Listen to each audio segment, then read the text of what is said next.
talking about back to school. And it's a bit different this year because for a lot of kids going into school this year, they're not going to have the old letter grades they used to have. They now have a thing called proficiency scales, which is starting to get debated a little bit about what this all means and whether it's a good idea or a bad idea. My guest on the topic right now is a local mother, also founder of a group called the BC chapter of the Western Initiative for Strengthening Education in Math. Tara Houle, hello, how are you? I'm fine. How are you doing? I'm doing good. Now, you and I actually spoke just last week, and we were talking about cell phones in classrooms, but we didn't even have time for the second issue, which was the proficiency scale issue, and we wanted to get you at the line to finish off that conversation. So this is kind of part two. Thank you for joining me for it. You're welcome. Thanks for having me. Now, it's funny because we're talking a lot about it because I guess this is officially where this takes hold. Now, I've encountered this a lot with my kids because they've already been in school for a bit. They're still on the younger end of the scale, but they have had grades that have come back like this already. You know, words like emerging or developing or proficient or extending. Those are the four. Expectations. Yeah, meeting expectations. Yeah, maybe different words. Meets expectations, exceeds expectations, all those kind of things. So I've been seeing this kind of language before. It's not new. In fact, I don't know if I've seen an A or a B on any of my kids' report cards. Again, I'm talking about pretty junior levels here, so maybe that's not indicative of everybody's experience. But why is this such a big thing now? Well, I think it's a big thing now because this is not just a one-off that the province is rolling out. The change of the letter grades to the proficiency scale was actually part of the implementation of our latest curriculum, the BC Ed Plan, which was rolled out in 2015, 2016. And part of that rollout was based on this idea that that it would be more student-centered, kids would be in charge of their own learning. So as part of that, the curriculum was really, really scaled back, as well as the idea was that we would no longer have provincial exams at the high school level, and also that the way that we would be grading kids would be dramatically altered so that you'd have more feedback from the teacher and less, reliance on externalized measures such as letter grades, which has typically always been used, for education. So that's the thinking behind this.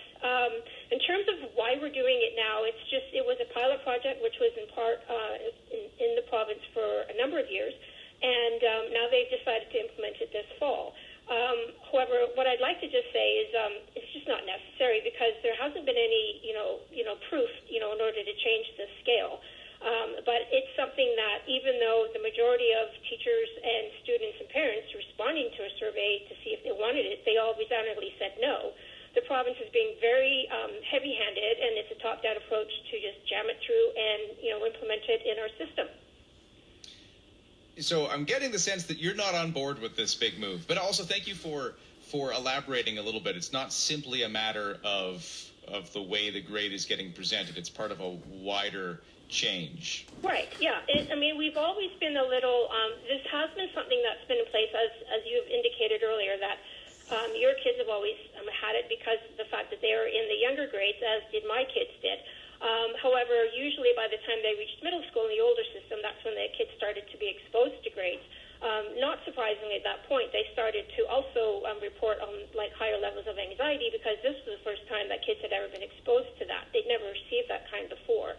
And so the other thing I find a little interesting is, as a math advocate, I used to get a lot of calls from parents right around kids were taking their foundational skills assessment in grade 4 because, as the parents told me, that was probably the first indication that their kids weren't doing very well with math, is because they were getting this reporting scale back from the FSA. So I'm not a big fan of it because there's no proof that we have anything that works better than the letter grade system, because that's all part of making sure that kids are taking daily quizzes and that there are some regular exams that were in place before all of these changes were taken away with the new BC Ed Plan.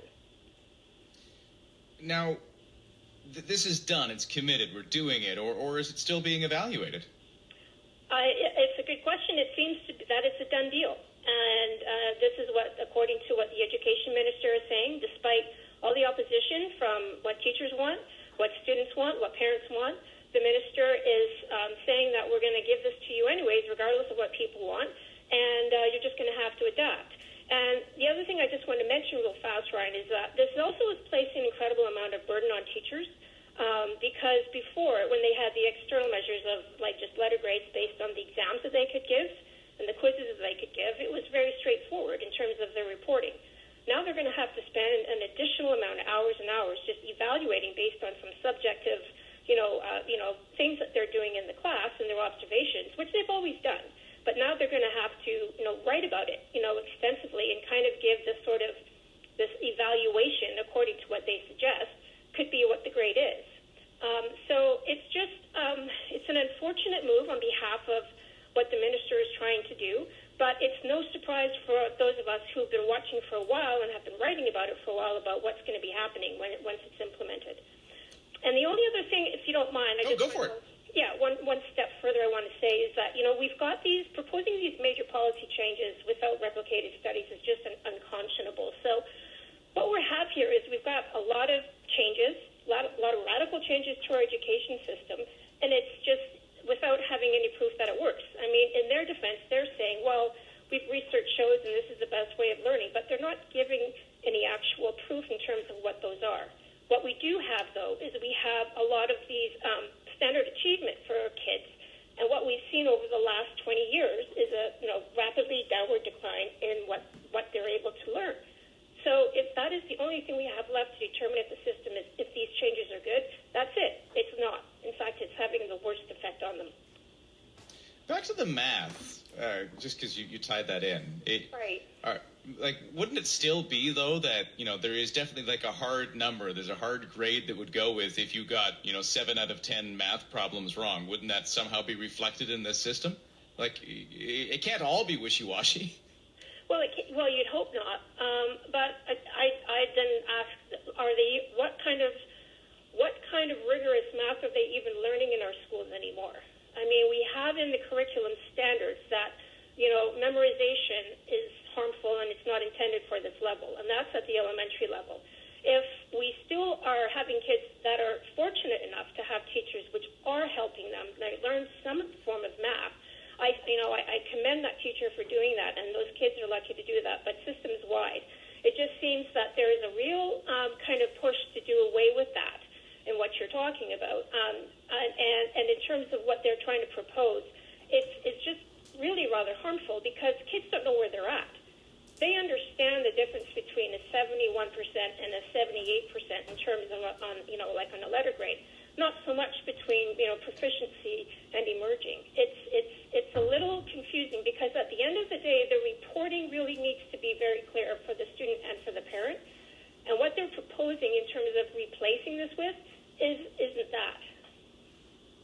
Talking to Tara Houle, a mother and also founder of the BC chapter of the Western Initiative for Strengthening Education in Math, talking about the fact that as of this school year, which just started this week, we're into the first week of school for our public school kids around Greater Victoria and BC. They're going to be using this proficiency scale on the report cards as opposed to the old letter grades. And, some folks were already using this. This isn't exactly like a complete brand new switch as of today. It's already been kind of there, but officially it's fully the way for everybody as of this week. And just some thoughts on some possible shortcomings of this system. Anything else to add before we let you go? Yeah, I just also wanted to say that it may not be apparent when parents come into the school system right away, but if you have this sort of little niggly feeling that something just doesn't sound right, I would really suggest to them to maybe inquire if what they're hearing. They just say, well, where's the proof for that to be making these changes? And have these honest conversations with principal and with your school teacher. And I hope that there is a bit more, vocalization at the school level as well as at the district level, because parents aren't wrong for feeling the way that they are, and the science is behind them to show them that they're right to feel the way they do. Well, thank you for your time today, and much appreciated. Thank you very much. Got to take a quick break.